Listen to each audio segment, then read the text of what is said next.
Jingle. Thomas Olivier, jingle de la Maïf.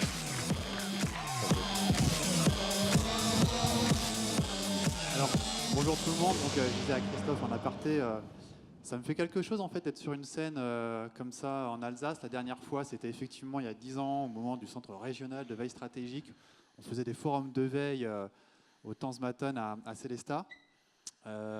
Et c'est vrai que du coup, ce que je vais essayer de vous raconter là, finalement, c'est sans vous raconter mon histoire, mais vous montrer comment ces convictions autour de la veille, d'une veille pragmatique, efficace, directement reliée en fait au business, m'a suivi en fait dans ce que je fais aujourd'hui à la Maïf et avec des résultats qui concernent à la fois des produits, l'offre, mais même la transformation d'un groupe comme celui de la Maïf, qui comme plein d'autres groupes est évidemment confronté à la transformation numérique. Donc je vais essayer de vous synthétiser ces 10 ans-là en 15-20 minutes. Et puis les dessous de l'histoire, c'est vous qui irez les chercher à travers vos questions, parce que sinon, en fait, je pourrais me perdre et on y serait pour toute la soirée. Alors, et vous allez voir que je pars de très loin, mais c'est volontaire. C'est quoi la Maïf? Et c'est pas une blague, la Maïf, c'est une start-up fondée en 1934, sauf qu'elle a réussi et qu'elle est toujours présente aujourd'hui. Pourquoi je dis que c'est une start-up? Parce qu'en fait, la création de la Maïf est fondée sur une frustration, comme n'importe quel start-upper d'aujourd'hui qui voit une frustration et qui veut la résoudre. La frustration de l'époque, c'était de se dire des profs dans une salle de classe qui avaient une colonne et qui mettaient les cotisations d'assurance qu'ils payaient d'un côté, aux assureurs de l'époque, et les indemnisations qu'ils avaient. Et puis au bout du bout, en faisant la somme et les calculs, se rendaient compte qu'il y avait une dispersion de l'argent qui était terrible. Donc ils se sont dit, il faudrait qu'on invente un nouveau modèle économique. Et puis pourquoi c'est une start-up? Parce que pareil, ils ont utilisé une grande technologie de l'époque, le téléphone, pour inventer ce modèle-là. Aujourd'hui, ce serait Internet. Et donc en 1934, des professeurs d'école décident de créer le mutualisme en assurance et montent la start-up, montent la Maïf. La Maïf appartient en fait dès le départ en fait à ses clients. D'ailleurs, chez nous, on les appelle des sociétaires. Je vous dis ça parce que 1934 jusqu'à 2010, l'Eldorado de l'assurance en France. Obligation d'assurer un véhicule. Donc des millions et des millions de contrats et un terrain de jeu incroyable pour industrialiser un système d'info et industrialiser tout un package de services. Et avec un marché, si vous voulez, qui se nourrit lui-même. Quelques contrats très simples pour des millions de clients. Et moi, je suis arrivé à la Maïf à peu près à ce moment-là, un peu avant 2010, avec la chance dès le départ en fait, de créer mon job. Donc, quand je suis arrivé, on m'a demandé de travailler sur, alors Christophe n'aime pas le mot et je le dirai qu'une seule fois, de créer un dispositif d'intelligence économique, donc pour partager l'information, faire des liens entre le cœur de métier et, des activités plus connexes, entre des problématiques du temps présent et des problématiques à venir. Et en mettant les mains dans le cambouis, en fait, on s'est rendu compte que parce que la société bougeait, parce qu'il y avait une pression démographique, des pressions économiques, parce qu'on voyait déjà arriver ces fameux GAFA là, qui arrivaient, qui allaient un petit peu perturber ce qu'on faisait. On s'est rendu compte que finalement, l'assurance telle qu'on l'avait connue pendant 80-90 ans, cette espèce d'Eldorado, allait rentrer dans une phase de mutation terrible, et avec des repères qui ne seraient plus les mêmes. Ah, d'accord, ok. Ah, c'est pas grave, hein, je peux raconter l'histoire sans les images, mais les photos sont belles. Ouais, je vous montre. Ça, c'est les start-upers de 1934. Et très sincèrement, si la blockchain avait existé en 1934, ils auraient monté la Maïf avec un protocole blockchain. Donc, je disais, pendant 80 ans, ère de la propriété, Eldorado, gros marché. C'est pour ça qu'en France, vous avez des gros assureurs, AXA, les MMA, etc., la Maïf, la Massif. Vraiment un gros marché, très facile pour installer une organisation industrielle. Et puis donc, on arrive avec ces travaux de veille, d'intelligence économique, avec une question finalement extrêmement simple, c'est mais à quoi va ressembler l'assurance dans les années à venir? Et là-dessus, en fait, on est obligé de sortir notre tour d'ivoire et d'essayer d'aller comprendre ce qui se passe sur le marché, dans la société. Mais c'est dur à faire. C'est dur à faire pour des collaborateurs, et j'en suis un maintenant, d'une boîte qui n'a jamais connu la crise, qui a toujours eu un marché qui grandissait, et de se dire comment ça Thomas, notre marché va plus ressembler à celui qu'on a toujours connu. Pourquoi tu nous parles de veille? Pourquoi il faut aller sur le terrain? Eh bien parce que de la même façon qu'en 1934, il y avait des gens frustrés dans des salles de classe qui avaient imaginé un nouveau modèle économique pour l'assurance, on voyait bien des start-upers de 2010 ou un peu avant qui se rendaient compte qu'il y avait plein de pain points, de points de frustration et des choses qui n'étaient pas logiques. L'histoire de quelqu'un qui s'appelle Frédéric qui veut rentrer à Paris, qui veut rentrer chez lui en Vendée un jour de Noël. Il n'y a plus de place dans les trains, il prend sa voiture et au péage, il se rend compte qu'ils sont tous tout seuls dans leur bagnole. On est en 2004 et Frédéric Mazella se dit bon, je vais monter une plateforme qui s'appellera covoiturage.fr. Vous voyez, ça vient d'une frustration au départ. Et du coup, la conviction que j'ai eue tout de suite, c'était de nous dire rapprochons-nous des gens qui ont compris plus vite que nous, mieux que nous, toutes ces frustrations et qui sont en train de créer des services qui vont changer la donne. Parce que sinon, on n'a pas été capable de le voir ça dans nos bureaux, c'est parce qu'on a loupé quelque chose. Donc allons comprendre auprès de ces gens-là, auprès de partenaires, ce que nous, on n'a pas réussi à voir. Ce qui était une nouveauté à l'époque, c'est-à-dire de casser le mythe de la grande boîte toute puissante, parfois un peu arrogante même, parfois condescendante, et qui devait aller voir des jeunes start-upers, chefs de projet, pour voir avec eux ce qu'on n'avait pas compris. Donc c'est ce qu'on a commencé à faire, et on l'a fait assez logiquement sur quelque chose qui est au cœur de l'activité de la Maïf, puisque nous, on fait de l'assurance auto et habitation principalement, ça représente 70% de notre chiffre d'affaires, et donc le premier terrain de jeu sur lequel on a travaillé, c'est autour de la mobilité. Et c'est comme ça qu'on s'est rendu compte au fur et à mesure que l'époque où on assurait une voiture pour un an pour des millions de personnes était un peu révolue et qu'il y aurait une nouvelle façon de se déplacer avec des transports alternatifs, des transports partagés, le covoiturage, l'autopartage, etc., etc. Et ça, c'est hyper important parce que ça vient profondément changer notre modèle économique. Vous passez de l'ère de la propriété sur lequel votre business assurantiel est construit à l'ère des usages qui remet tout en question. L'ère des usages, en fait, oblige un assureur à complètement recontextualiser la façon dont il propose une assurance.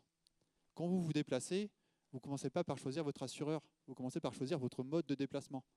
Et du coup, la question que nous, on devait interpréter, c'est quelle va être notre place dans la chaîne de valeur? Est-ce qu'on intervient dès le départ? C'est-à-dire qu'on est tout de suite en contact avec le client? Est-ce qu'on sera intégré, packagé, absorbé par une application? C'est-à-dire, je vais sur Blablacar et parce que je prends un trajet en Blablacar, j'ai souscrit indirectement à une assurance qui est fournie par Maïf pendant 10 ans. On était partenaire de Blablacar de 2004 à 2015, AXA aujourd'hui. Vous voyez, donc en fait, ça change le contexte. Nos clients ne sont plus en direct. On est en client, on est en B2B2C, c'est-à-dire qu'il faut qu'on comprenne les membres de Blablacar pour savoir de quoi ils ont besoin. Et donc, on a travaillé là-dessus.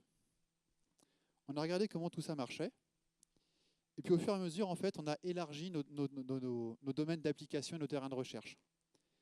Par exemple, en fait, en travaillant grâce aux partenaires, quand on a commencé, c'est-à-dire que moi, au départ, j'ai dit à mes équipes, on accepte toutes les demandes des plateformes collaboratives qui arrivent. En 2014, on assurait 0 plateforme. En 2018, on assure 300 plateformes. On est l'assureur français qui assure le plus de plateformes de l'économie collaborative, des nouveaux usages. On a créé grâce à ça, on a pivoté sur le cœur de métier. On fait de l'assurance de boîtes d'autopartage, de boîtes qui échangent des logements, qui font du service entre particuliers, qui font du financement participatif. Ça veut dire quoi? Ça veut dire qu'on a changé complètement notre cœur de métier. On est capable de faire de la tarification à la nuitée, à l'heure, au kilomètre.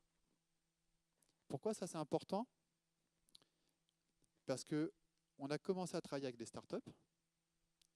Et puis quand on a compris, grâce aux startups, ce qu'était une communauté, ce qu'était un nouvel usage, on a commencé à se réapproprier cette matière première pour commencer à être nous-mêmes proactifs dans des offres qu'on allait faire.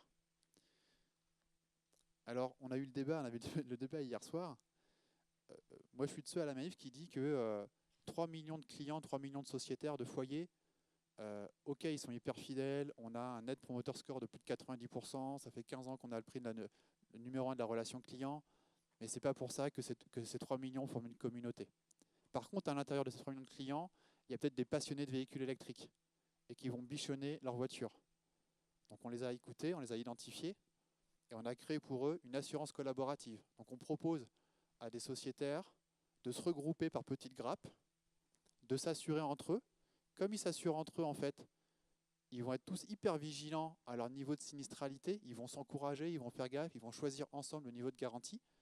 Et si cette petite communauté de 30, 40 personnes, mais il peut y en avoir une dizaine, une cinquantaine, une centaine dans notre système, si à la fin de l'année on s'aperçoit qu'il y a eu très très peu de risques, on fait ce qu'on appelle du cashback, on leur redonne une partie de leur prime.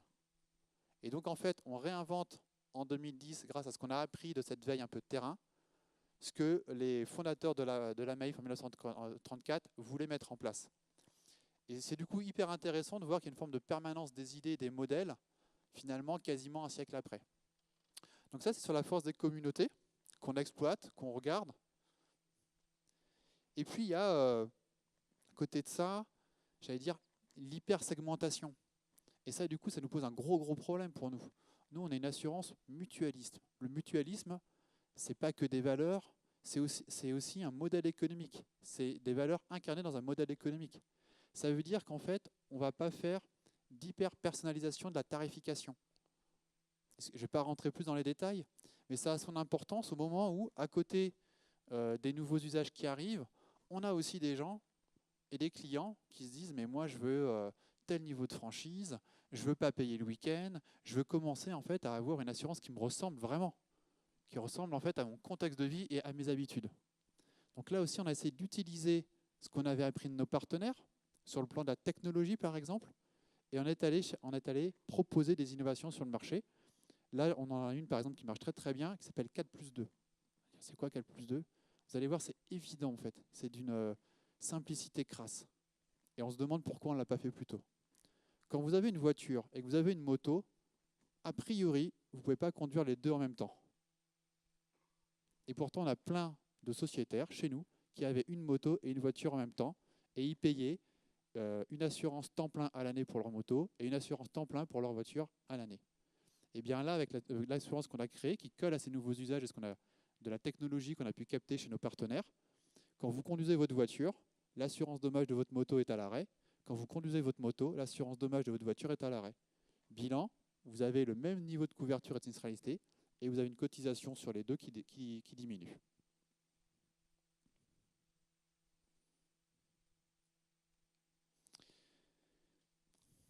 Et du coup, en fait, en explorant tous ces terrains-là, en jouant avec des partenaires, c'est presque de l'investissement, je veux dire.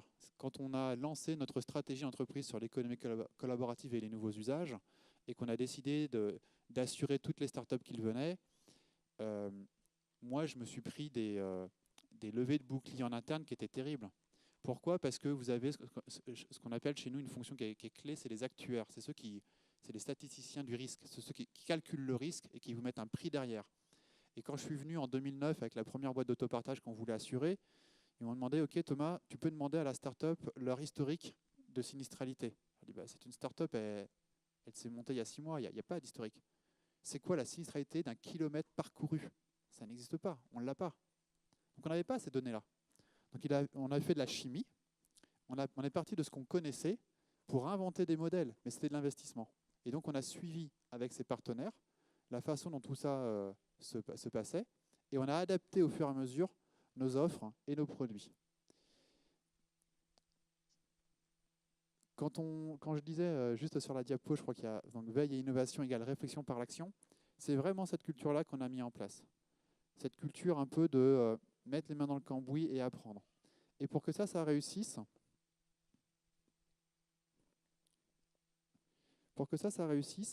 on a fait un truc tout bête.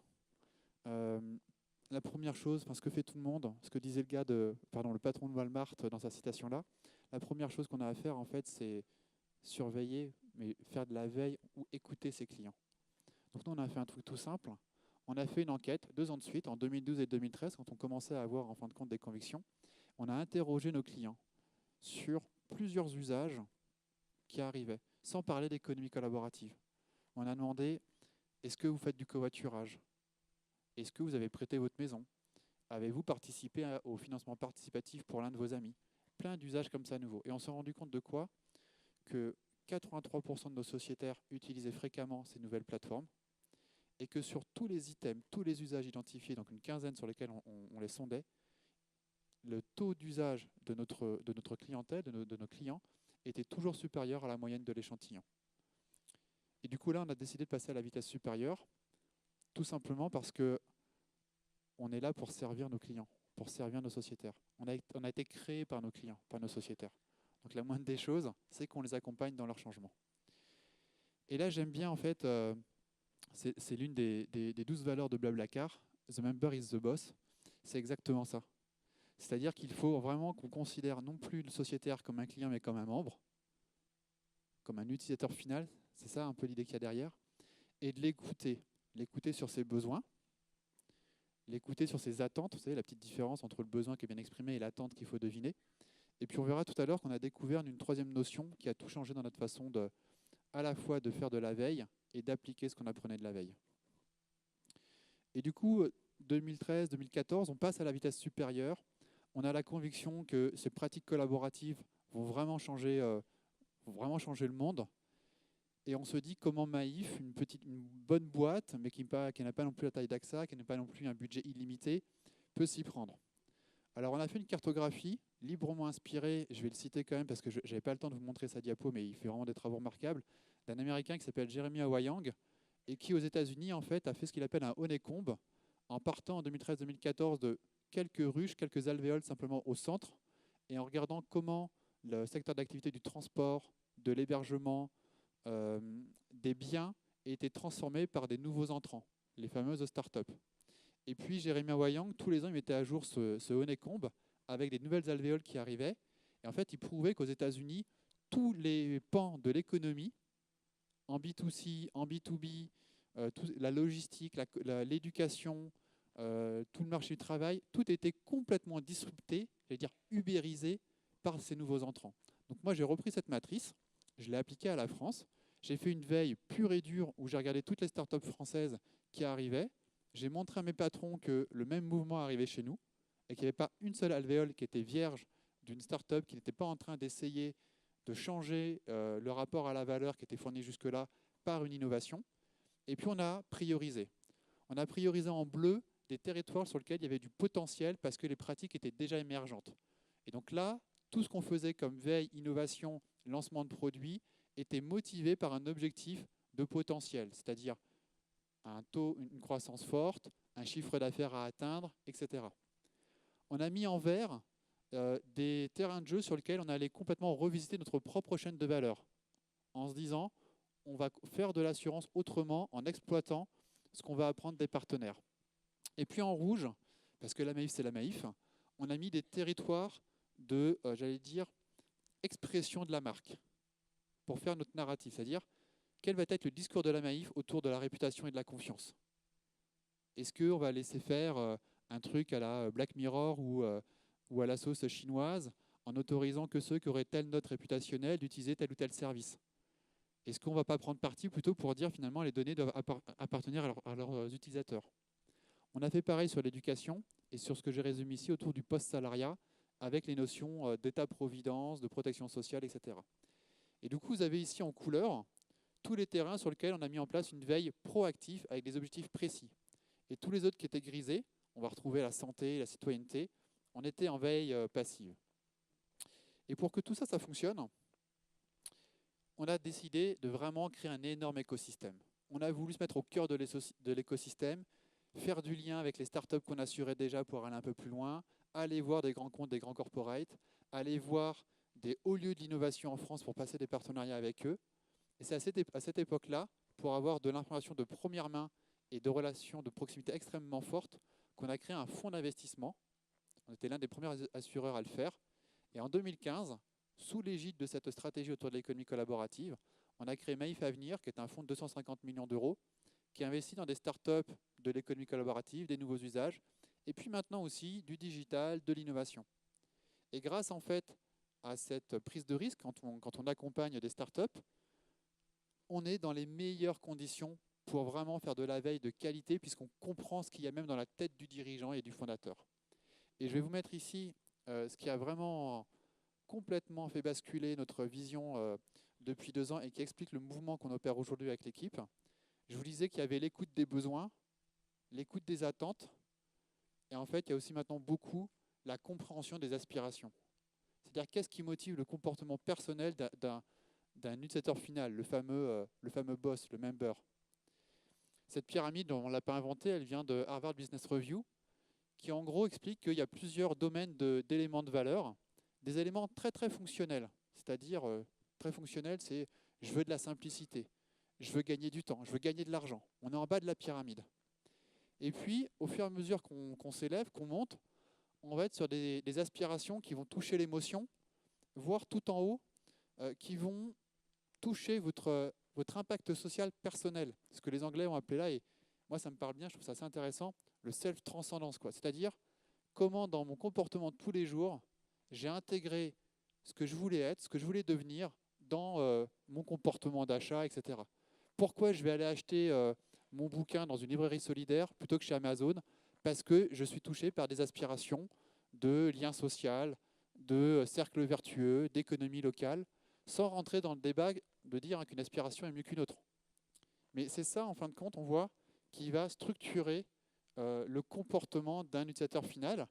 Et j'ai fait exprès à droite de mettre des usages, et j'ai fait exprès de les laisser en anglais. C'est tous les buzzwords qu'on entend et qui viennent comme ça, comme des modes. Mais quand on parle du on-demand, quand on est fan de Uber à Paris, c'est pas parce qu'on est touché par leur impact social. On est tous d'accord là-dessus. Ce qu'on adore chez Uber, c'est que ce sont des pros de l'économie de la fonctionnalité. Ils ont des aspirations fonctionnelles où j'ai mon taxi, mon Uber tout de suite et maintenant, où là-dessus, on peut dire ce qu'on veut, mais ils sont très très bons. En revanche, je peux avoir le besoin de me déplacer, et ce que je veux nourrir, c'est ma capacité à intégrer une communauté, à nourrir un lien social. Et bien pour le même besoin, aller d'un point A à un point B, je vais choisir un concurrent de Uber, mais qui va payer tous ses impôts en France, qui va salarier ses chauffeurs, voire même qui va faire sur le prix d'une course du don solidaire, ou alors un autre mode de transport, de l'autopartage ou quelque chose d'autre, qui lui va vraiment être sur une logique collaborative. Il me reste 5 minutes et après il y a les questions, c'est ça. Et du coup, ça en fait, on l'a creusé en bossant au plus près avec nos partenaires. Vous avez ici à l'image, s'il vous plaît, merci. Vous aurez dans 30 secondes à l'image la startup Willy's et Charlotte de Villemorin. Charlotte de Villemorin, c'est la personne qui est dans le siège là. C'est une start-upeuse. Son histoire est assez fantastique. En plus, elle a un recul sur les choses, elle a un humour qui est terrible. Charlotte de Villemorin, un jour, elle doit se rendre à un mariage et elle loupe le mariage de sa meilleure amie parce que à la sortie du train, alors attention, ça n'a rien à voir avec la SNCF. À la sortie du train, elle ne trouve pas de véhicule adapté aux personnes à mobilité réduite. Elle galère et personne ne vient la chercher et elle loupe le mariage de sa meilleure amie. Donc qu'est-ce qu'elle se dit? Comment elle est touchée dans ses aspirations? Elle se dit, nous, on n'aurait pas le droit d'avoir la même vie que les autres. Et ce jour-là, en fait, elle est confrontée très directement à cette frustration, ce pain point dont je parlais tout à l'heure. Donc c'est toujours le même point de départ. Et elle décide de monter une plateforme qui va mettre en relation les gens qui ont des véhicules adaptés aux personnes à mobilité réduite, de façon à créer une forme de solidarité, de se les prêter, de pouvoir éventuellement avoir un revenu complémentaire. Et le tout basé sur des aspirations très très fortes. Et j'ai remis ici les aspirations. Donc c'est fournir de l'espoir, apporter de l'espoir. Je vais avoir la vie que je voulais avoir et tant pis pour mon handicap. Je vais me transcender. Et les buzzwords, c'est quoi? L'empowerment, c'est-à-dire être en capacité. Et puis les notions de peer-to-peer, de particulier à particulier. C'est comme ça que nous qu'on bosse avec les startups en fait. On bosse avec elles. Donc là, on a créé l'assurance. On a branché Willy's dans notre scène de gestion sinistre. C'est-à-dire que quand on a une sociétaire qui a besoin d'un véhicule adapté, eh bien, on va l'orienter vers Willy's, donc on apporte de la valeur à Willy's. Je vais passer rapidement sur peut-être un ou deux exemples. Allez, je vais prendre celui-ci. À chaque fois, c'est le même principe. En 2013, j'ai rencontré une start-up fondée par des Russes à Paris qui s'appelle MedEpanner. Et c'était des Russes en fait, qui remarquaient qu'il y avait vraiment une augmentation des arnaques lors des besoins de réparation à domicile en état d'urgence, qui était terrible. C'est-à-dire, vous savez, votre chaudière qui pète, vous sortez de chez vous, flanquez la porte, et en fait, il y avait plein d'arnaques autour de ça, avec des coûts qui augmentaient. On vous dit, le serrurier arrive dans 2 heures, vous en aurez pour 300 €, et puis il arrivait 5 heures plus tard, et c'était 900 €. Eux, ils ont fait un truc que j'ai trouvé génial, et qui montre bien que tous les acteurs économiques, qu'on soit une TPE, un artisan, un grand groupe, qu'on soit un acteur parapublic comme une CCI ou une fédération professionnelle, on a tous intérêt à faire de la veille et à exploiter tout de suite cette veille pour essayer de mesurer par des tests, par des expérimentations, si l'intuition qu'on a se confirme. Eux, ce qu'ils ont fait, ils se sont dit, on va prendre soin des artisans. Puisque tout le monde est touché par la transformation numérique, mais les artisans, ils étaient laissés de côté, et je sais de quoi je parle, ma femme bosse à la Fédération française du bâtiment, ni par la Fédération française du bâtiment, ni par la CAPEB, qui sont les concurrents de la Fédération française du bâtiment. Eux, ce qu'ils ont fait, c'est qu'ils sont allés voir des artisans, ils leur ont demandé évidemment tout ce qu'il fallait pour certifier leurs compétences, ils les ont formés au digital, ils leur ont payé une tablette, ils leur ont donné un outil de back-office pour suivre leur chantier et suivre leur relation avec leurs clients. Et ils leur ont dit, si vous venez dans notre communauté, on va augmenter votre business parce que vous allez être, vous serez localisé et on va augmenter votre zone la performance de votre zone de chalandise en vous apportant du business. Par contre, c'est plus le client qui va vous payer, vous nous paierez, et quand vous serez parti du client, que le client aura dit ça s'est super bien passé, je suis super content, vous aurez votre argent. Et ça a fait un carton. Et cette histoire, je l'aime bien parce qu'on a fait des tests avec des centres de gestion, on l'a élargi à la France entière, on a apporté ensuite très très vite 50% du volume d'activité. Donc on avait transformé notre chaîne de valeur parce qu'un gestionnaire Maïf, il était confronté parfois à ce qu'on appelle le refus de prise en charge. Vous savez, c'est le cas où vous appelez votre assureur, vous dites ma chaudière en fait vient de péter, et parce que c'est une panne et pas un aléa, pas un accident, on vous dit désolé, c'est pas pris en charge. Donc le sociétaire, il est hyper insatisfait. Le gestionnaire, il est hyper insatisfait parce qu'il se dit j'ai vraiment un boulot hyper compliqué, je dois me justifier auprès de mes sociétaires. Ça coûte de l'argent parce qu'au final, c'est des coups de fil qui durent 10, 15, 20 minutes et il n'y a pas de solution. Ce qu'on a fait, nous, c'est qu'on a branché mes dépanneurs à cette expérience-là en expliquant c'est pas pris en charge, mais si vous voulez, dans 20 minutes, on apporte la solution. Et ça a fait un carton. Et du coup, ce qui est génial, et je vais conclure par le B2B, parce que maintenant, toute notre stratégie sur l'économie collaborative et les nouveaux usages, on l'a intégré à quelque chose d'un peu plus gros qu'on appelle le développement et les partenariats B2B, dont je m'occupe. Pourquoi ? Parce qu'en fait, on se rend compte que ces nouveaux usages-là, l'économie collaborative, c'est plus l'apanage que des startups.